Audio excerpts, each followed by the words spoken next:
Karibu sana kwenye somo letu au darasa letu la kwanza kabisa la mavazi na muonekano. Na leo sisi kama Expensive Husband tumewaandalia wanafamilia wa Expensive Husband darasa zuri kabisa ambalo linatambulika kama sayansi ya rangi kwa ujumla.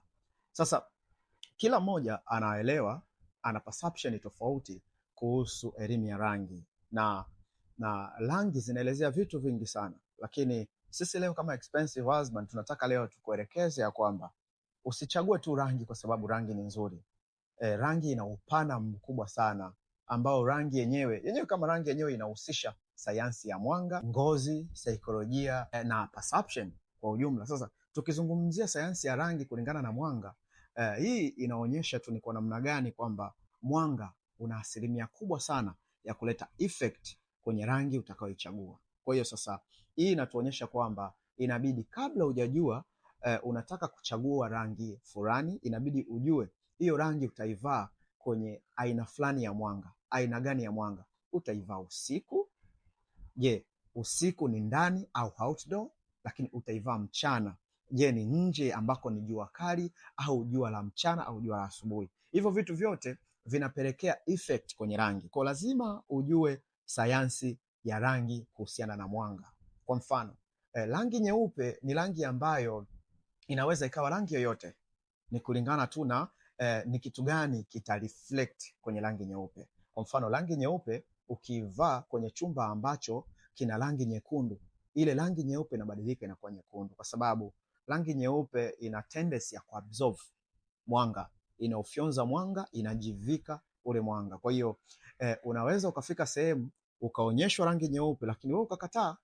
Ni kutokana na kwamba ile rangi nyeupe imeweza kuabsorb rangi fulani na ikaifanya ikawa tofauti. Sasa hiyo ni knowledge kuhusu rangi nyeupe na kuhusu mwanga. Lakini tukitoka kuhusu mwanga, tunakuja kuhusu ngozi.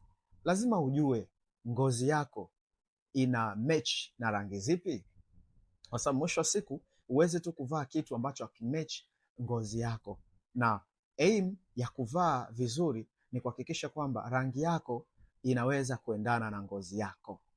Rangi utakayochagua iweze kuendana na ngozi yako. Lakini tunaachana na hayo yote, tunakuja kwenye saikolojia ya rangi. Saikolojia ya rangi ina upana mkubwa sana. Lakini lazima ujue kila rangi unaoivaa ina maana, inamaanisha kwa watu wanaokufuata. Sasa leo vichache vinavyohusiana na saikolojia ya mwanga. Lakini ukiacha hivyo vyote, rangi hizi ambazo tunazitambua waga zinaelezea vitu tofauti tofauti kwa sisi wanaume, na katika utofauti huo unaweza ukajikuta rangi unaovaa ikakuelezea kwamba wewe ni gentleman. Tunaelewa nini maana ya kuwa gentleman. Lakini hiyo rangi utakayovaa inaweza ikakuongelea wewe kama ni very smart. Tunajua a smart person ana muonekano gani, na smart person ni muonekano na inaelezea ubongo wako unafikiriaje. Lakini ukiacha smartness, tunakuja kwamba rangi utakayovaa inaweza ikakuonyesha kwamba wewe ni attractive. Inaelezea how attractive you are.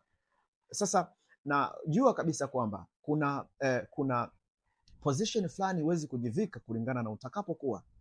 Tuchukulie kwa mfano, utakapokuwa ofisini upasi kuwa attractive. Ofisi inahitaji muonekano ambao ni smart. You have to look smart.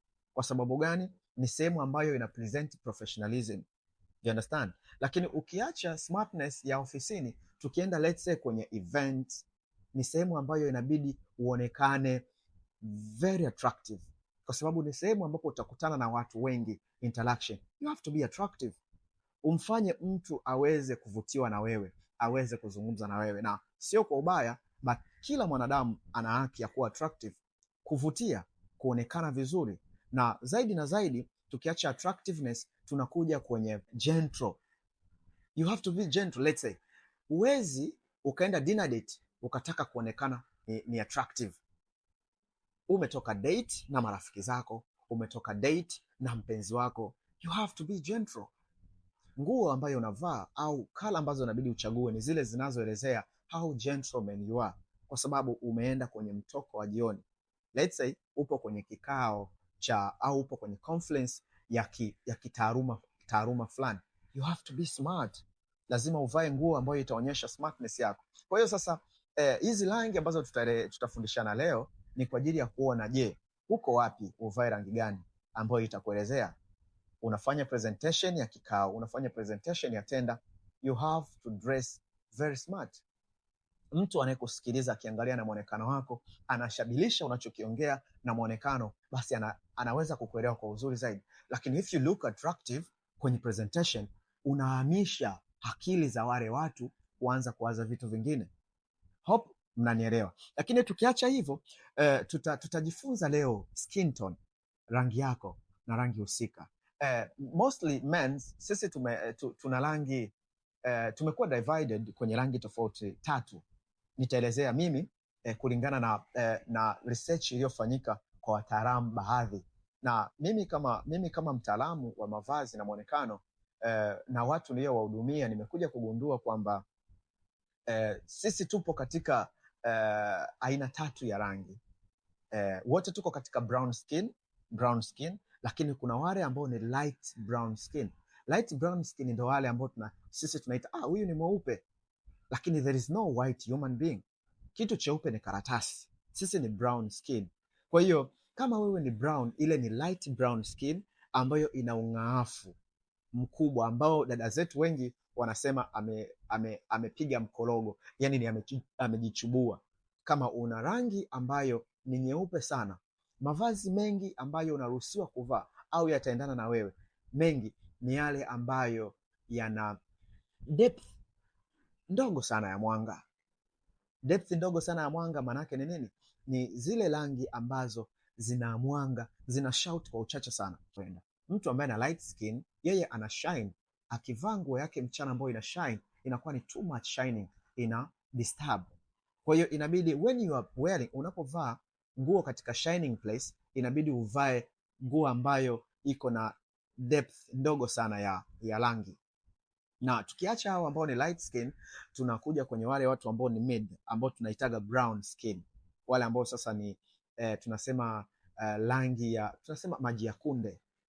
Hawa watu wanabebwa na rangi nyingi sana kwa sababu ya muonekano wao, rangi yao imetulia. Kwa hiyo akivaa zile ambazo zina depth kubwa sana ya mwanga, inaonekana nzuri, na zile ambazo zina depth ndogo sana ya mwanga, inaonekana nzuri katika muonekano wake. Kwa hiyo wale ambao ni maji ya kunde wana varieties nyingi sana za kala, lakini tunashauriwa kulingana na eneo husika unaloenda. Kama nguo unavaa mchana, basi vaa nguo ambayo ina depth ya katikati, sio depth kali. Kwa mfano zile kama brown, kama dark gray, kama kijivu ambayo sio light, kijivu dark, ni rangi fulani ambazo zimepoa. Lakini kama unavaa usiku, muda ambao mwanga, reflection ya mwanga ni ndogo, basi unaweza ukavaa those shining color ambazo zina depth kubwa ya mwanga. Na tukimalizia na wale watu ambao ni dark skin, wenyewe wana uhafifu wa mwanga kwenye ngozi zao. Kwa hiyo lazima wapate kala ambazo zitaongeza mwanga kwenye ngozi zao. Na cha msingi ambacho inabidi ukijue ni kwamba haupaswi tu kuchagua rangi kwa sababu tunajifunza sayansi ya rangi ili iweze kukusaidia wewe mwanafamilia wa Expensive Husband, ili usichague tu rangi nzuri, ila uhakikishe kwamba unaijua ngozi yako, ili uchague rangi ambayo itafanya ngozi yako iweze kugrow, ngozi yako iweze kuwa na muonekano mzuri kwa wale ambao watu watakutazama. Na cha msingi zaidi, utakuwa na muonekano mzuri endapo utaijua skin tone yako na utajua ni rangi hipi inaendana na skin tone yako.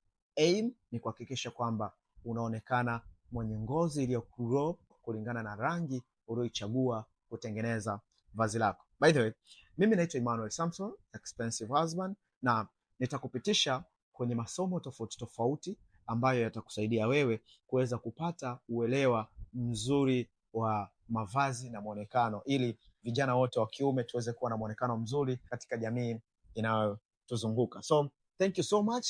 Kwa leo, hakikisha una subscribe, una share video hii kwa wenzako wengine ili waweze kupata knowledge ya mavazi na muonekano. Thank you so much and have a good time. Thank you.